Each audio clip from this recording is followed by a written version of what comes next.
Isobaric subwoofer. അപ്പൊ നമ്മളെ short വീഡിയോയിൽ എല്ലാവർക്കും അത് അറിയാൻ താല്പര്യമുണ്ട് എന്ന് പറഞ്ഞല്ലോ. അപ്പൊ അതുകൊണ്ട് അതിനെക്കുറിച്ച് ചെറിയൊരു എക്സ്പ്ലനേഷൻ, അതായത് ഒന്ന് മനസ്സിലാക്കാൻ പറ്റുന്ന രൂപത്തിൽ ഒന്ന് പറയാം എന്ന് വിചാരിക്കുന്നു. ഇപ്പൊ ഇത് രണ്ടും വ്യത്യസ്ത തരത്തിലുള്ള ഓഫറുകളാണ്. ഇപ്പൊ നമുക്ക് ഇത് വെച്ചിട്ട് ഒരു എക്സാമ്പിൾ കാണിക്കാം എന്നുള്ളൂ. അപ്പോൾ ഐസോബാറിക് ലോഡിംഗ് എന്ന് പറയുന്നത് മനസ്സിലായല്ലോ, ഞാൻ മുമ്പ് പറഞ്ഞല്ലോ. അപ്പൊ അതിനകത്ത് ഇങ്ങനെ കോൺ ടു കോൺ ആയിട്ടും, അതായത് മാഗ്നറ്റ് ടു കോൺ ആയിട്ടും, മാഗ്നറ്റ് ടു മാഗ്നറ്റ് ആയിട്ടും, അങ്ങനെ എല്ലാ ടൈപ്പിലും ഐസോബാറിക് വൂഫറുകൾ ഉണ്ടാക്കുന്നുണ്ട്. അപ്പൊ അത് നമുക്കിപ്പോ ആവശ്യം എന്താണ്, നമ്മളതിൽ എന്താ മനസ്സിലാക്കാന്ന് വെച്ചാൽ, നമുക്കിത് ആവശ്യമുണ്ടോ, നമുക്കിത് ആവശ്യമുണ്ടെങ്കിൽ എന്തെല്ലാമാണ് ആവശ്യം. അപ്പൊ ഐസോബാറിക് ആയിട്ട് നമ്മളൊരു സബ്വൂഫർ അസംബിൾ ചെയ്യുകയാണെങ്കിൽ നമുക്ക് അതുകൊണ്ട് എന്ത് പ്രത്യേകതയാണ് കിട്ടുന്നത്, അതുകൊണ്ട് എന്ത് ലാഭം കിട്ടുന്നത്, അതൊക്കെ അറിയണ്ടേ. അല്ലാതെ വെറുതെ ഉണ്ടാക്കുന്നതിൽ കാര്യമില്ലല്ലോ. അപ്പൊ ഒന്ന് മനസ്സിലാക്കാൻ വേണ്ടിയിട്ട് നമുക്ക് കുറച്ച് കാര്യങ്ങൾ പറയാം. അതായത് ആ ഒരു ബോക്സ് ഉണ്ടാക്കി നോക്കുമ്പോൾ അത് ചെക്ക് ചെയ്യുമ്പോഴുള്ള റിസൾട്ട് ഒന്നും നമ്മളിങ്ങനെ പറഞ്ഞാൽ കിട്ടില്ല. അപ്പൊ അത് ഉണ്ടാക്കാൻ ഞങ്ങൾക്ക് സെയിം ടൈപ്പ് സാധനം കിട്ടുമ്പോൾ ചെയ്യാം. അപ്പൊ നമുക്ക് ഏതൊക്കെ തരം ഐസോബാറിക് ലോഡിംഗ് ഉണ്ടെന്ന് വെച്ചാൽ ഒന്ന് പറഞ്ഞല്ലോ. നമ്മളിപ്പം ഇതിനു മുമ്പ് വീഡിയോയിൽ കണ്ടത് ഇങ്ങനെയുള്ള കോൺ ടു കോൺ ആണ്. അതായത് ക്യാംഷെൽ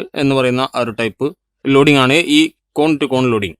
ഇതാണ് ഞാൻ ഷോർട്ട് വീഡിയോയിൽ കാണിച്ചിരുന്ന സബ്വൂഫർ. ഇത് ടി വിയിലൊക്കെ വരുന്ന ടൈപ്പാണ്. നമ്മുടെ പഴയ ടൈപ്പ് ബസൂക്ക ടി വികൾ, അതുപോലെ സബ്വൂഫറുള്ള ഒരുപാട് ടൈപ്പ് ടി വികളുണ്ട്. അന്നത്തെ കാലത്ത് ഇതൊക്കെ വളരെ വലിയ സംഭവമായിരുന്നു. കാരണം അന്ന് ഹോം തിയേറ്ററും കാര്യങ്ങളൊന്നും ഇല്ലാത്ത കാലത്താണ് ഈ ടൈപ്പ് സൗണ്ട് നമ്മൾ ഈ സബ്വൂഫർ കൂടി, അതായത് ടി വി കൂടി കേൾക്കുന്നത്, സബ്വൂഫറിന്റെ സൗണ്ട്. അപ്പൊ ഇതൊരു vented type cone to cone isobaric സബ്വൂഫറുള്ള ഒരു ടി വി ആയിരുന്നു. അപ്പൊ ഇതിൽ നമ്മൾ ശ്രദ്ധിക്കേണ്ട കാര്യം എന്താണെന്ന് വെച്ചാൽ, ഇതിൽ നമുക്ക് സെയിം ടൈപ്പ് ഓഫർ ആയിരിക്കണം എന്നുള്ളതാണ് ശ്രദ്ധിക്കാനുള്ളത്. അപ്പൊ ഇത് എങ്ങനെയാണ്, ഇതിന്റെ പ്രത്യേകത എന്താണെന്ന് വെച്ചാൽ നമുക്ക് ഇതിൽ പറയാം. ഇപ്പൊ നമ്മൾ ഉണ്ടാക്കുന്നത് ഒരു കോൺ ടു കോൺ ടൈപ്പ് സബ്വൂഫർ ഈ ടൈപ്പ് ആണെന്ന് വെച്ചാൽ, ഇതിനകത്ത് എന്ത് പ്രത്യേകത ഉള്ളതെന്ന് വെച്ചാൽ, ഇതിനകത്ത് ഒരു കോൺസ്റ്റന്റ് പ്രഷർ ഇതിനകത്ത് നിലനിർത്താൻ പറ്റും എന്നുള്ളതാണ്. ഈ രണ്ട് ഓഫറുകൾക്കും കൂടി കോൺസ്റ്റന്റ് പ്രഷർ എവിടെയാണ് നിലനിർത്തുന്നതെന്ന് വെച്ചാൽ, ഈ രണ്ട് കോണും, ഈ കോൺ അടച്ചാണ് മറ്റേ കോൺ വരുന്നത്. അതായത് ഈ വൂഫറിന്റെ കോണ് ഇതിനെ അടച്ച് ഇവിടെ ഇതിൻ്റെ ഉള്ളിലുള്ള എയറിനെ സീൽ ചെയ്ത് പ്രഷറിൽ നിർത്തുക. ആ പ്രഷർ ഒരിക്കലും ഇതിന്ന് പോകുന്നില്ല. അതാണ് ഇതിന്റെ പ്രത്യേകത. അപ്പൊ ഇത് നമുക്ക് എപ്പോഴും ഇത് വർക്ക് ചെയ്യുമ്പോൾ ഇതിനകത്തുള്ള ആ പ്രഷർ കോൺസ്റ്റന്റ് ആയി നിലനിർത്തുക എന്നുള്ള ആ ഒരു ആവശ്യം ഈ ഒരു ലോഡിങ്ങിലൂടെ ഉണ്ട്. ഇത് ഈ ഒരു ലോഡിങ്ങിലല്ല, ഏത് ടൈപ്പ് ലോഡിങ്ങിലും അത് അങ്ങനെ തന്നെയുള്ളത്. പക്ഷെ ഇതിൽ കോൺ ടു കോൺ, കോണിനുള്ളിലാണ് ഈ പ്രഷർ നിലനിർത്തുന്നത്. അതേസമയം നമ്മൾ ഇത് രണ്ട് ഭാഗത്തേക്കായിട്ട് ഇങ്ങനെയാണ് ലോഡ് ചെയ്യുന്നതെങ്കിൽ നമുക്ക് ഇവിടെ ഒരു കണ്ടെയ്നർ വരും. അതായത് ഈ വൂഫർ നിൽക്കാൻ ഇത് ഔട്ടറും ഇത് ഇന്നറായിട്ട് വരുമ്പോൾ ഇതിന് ഉള്ളിൽ ഇവിടെ ഒരു കണ്ടെയ്നർ, സീൽഡ് കണ്ടെയ്നർ വരും. അപ്പൊ ഇതിന്റെ ഇടയിലുള്ള പ്രഷറിനെയാണ് നമ്മൾ ആ ഒരു കോൺസ്റ്റന്റ് ആയിട്ട് നിലനിർത്തുന്നത്. ആ പ്രഷർ ഒഴിഞ്ഞു പോകുന്നില്ല. ആ പ്രഷർ എപ്പോഴും ഇതിൽ തന്നെ നിൽക്കും.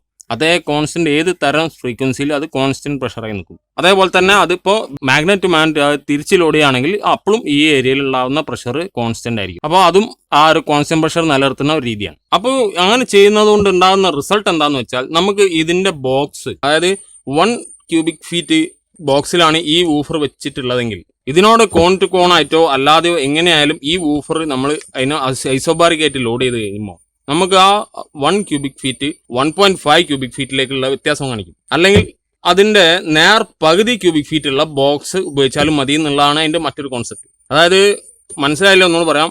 ഇതിന് ഈ വൂഫറിന് വേണ്ടത് ഇപ്പൊ ഈ ഒരു ബോക്സ് ആണെന്ന് വിചാരിക്കുക. ഈ ഒരു സബ് വൂഫർ ബോക്സ് ഒരു 2 ലിറ്ററിന്റെ ബോക്സ് ആണ് എന്ന് വിചാരിക്കുക.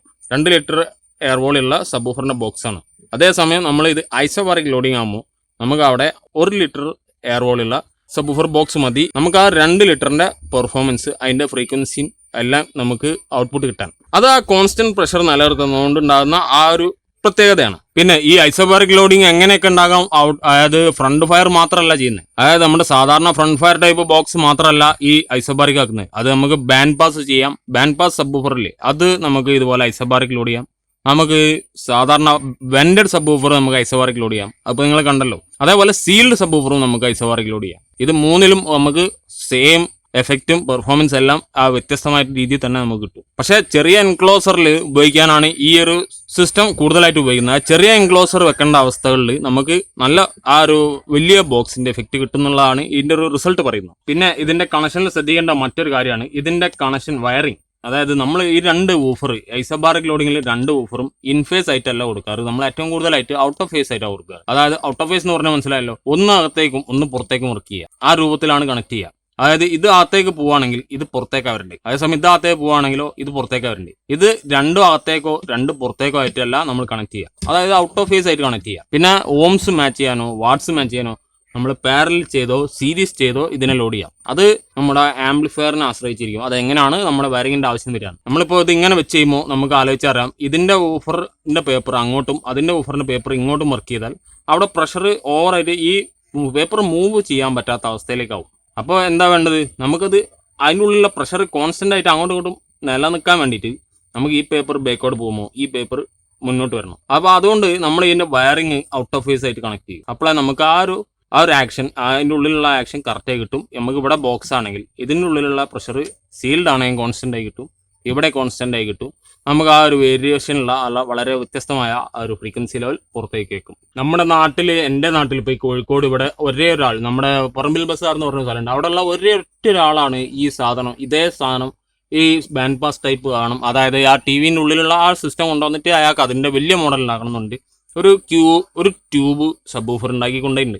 അല്ലാതെ എൻ്റെ ജീവിതത്തിൽ ഒരാൾ പോലും ഈ ടൈപ്പ് സബ്ബൂഫർ ഐസോബാറിക് ലോഡിങ് വേണമെന്ന് പറഞ്ഞിട്ട് എൻ്റെ അടുത്ത് വന്നില്ല. കാരണം അത് നമ്മൾ ആ നാട്ടിൽ വളരെ അധികം ആർക്കും അറിയില്ല എന്ന് തന്നെ പറയാം. അതുകൊണ്ടായിരിക്കും അതും ചോദിച്ചാൽ ആരും വരാത്തത്. കാരണം അതിനൊരു പ്രത്യേകത അങ്ങനെ ഉണ്ട്. പക്ഷെ ആ പ്രത്യേകത പോരാ.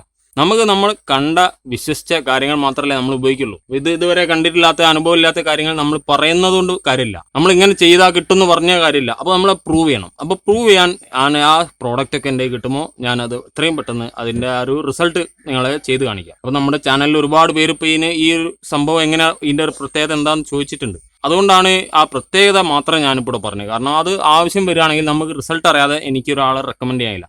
അതായത് ഇത് വാങ്ങിക്കോളൂ, ഇത് ടോപ്പാ. അപ്പോൾ റിസൾട്ട് ഞാൻ നിങ്ങളെ കാണിച്ചു തരാം, എന്നിട്ട് ഞാൻ റെക്കമെൻഡ് ചെയ്യാം. അപ്പോൾ ഇങ്ങനെ ചെറിയ തോതിൽ കാര്യങ്ങൾ മനസ്സിലായി എന്ന് വിചാരിക്കുന്നു. ഇനി കൂടുതലായിട്ട് മനസ്സിലാക്കാൻ നമ്മൾ ഇങ്ങനെയുള്ള ബോക്സുകൾ ഉണ്ടാക്കണം. നമ്മൾ അസംബിൾ ചെയ്ത് തുടങ്ങുമ്പോഴേ അത് മനസ്സിലാവുള്ളൂ. പറയുന്ന പോലെ അല്ലല്ലോ പ്രവർത്തിക്കുന്നത്, അത് വ്യത്യാസം ഉണ്ടല്ലോ. അപ്പോൾ അന്നേരം നമുക്ക് കൂടുതൽ പ്രാക്ടിക്കൽ അതിൻ്റെ റിസൾട്ട് അറിയാൻ പറ്റുള്ളൂ. നമുക്ക് അത് ചെയ്യുമ്പോൾ കൂടുതൽ മനസ്സിലാക്കാം. ഇനി ഇതിൽ കൂടുതലായിട്ട് ഏതെങ്കിലും തരം സംശയം ഉണ്ടെങ്കിൽ കമന്റ് ചെയ്ത് അറിയിക്കുക. അപ്പോൾ വീഡിയോ യൂസ്ഫുൾ ആയി തോന്നുകയാണെങ്കിൽ തീർച്ചയായും ലൈക്ക് ചെയ്യുക. മറ്റൊരു വീഡിയോയിൽ കാണാം.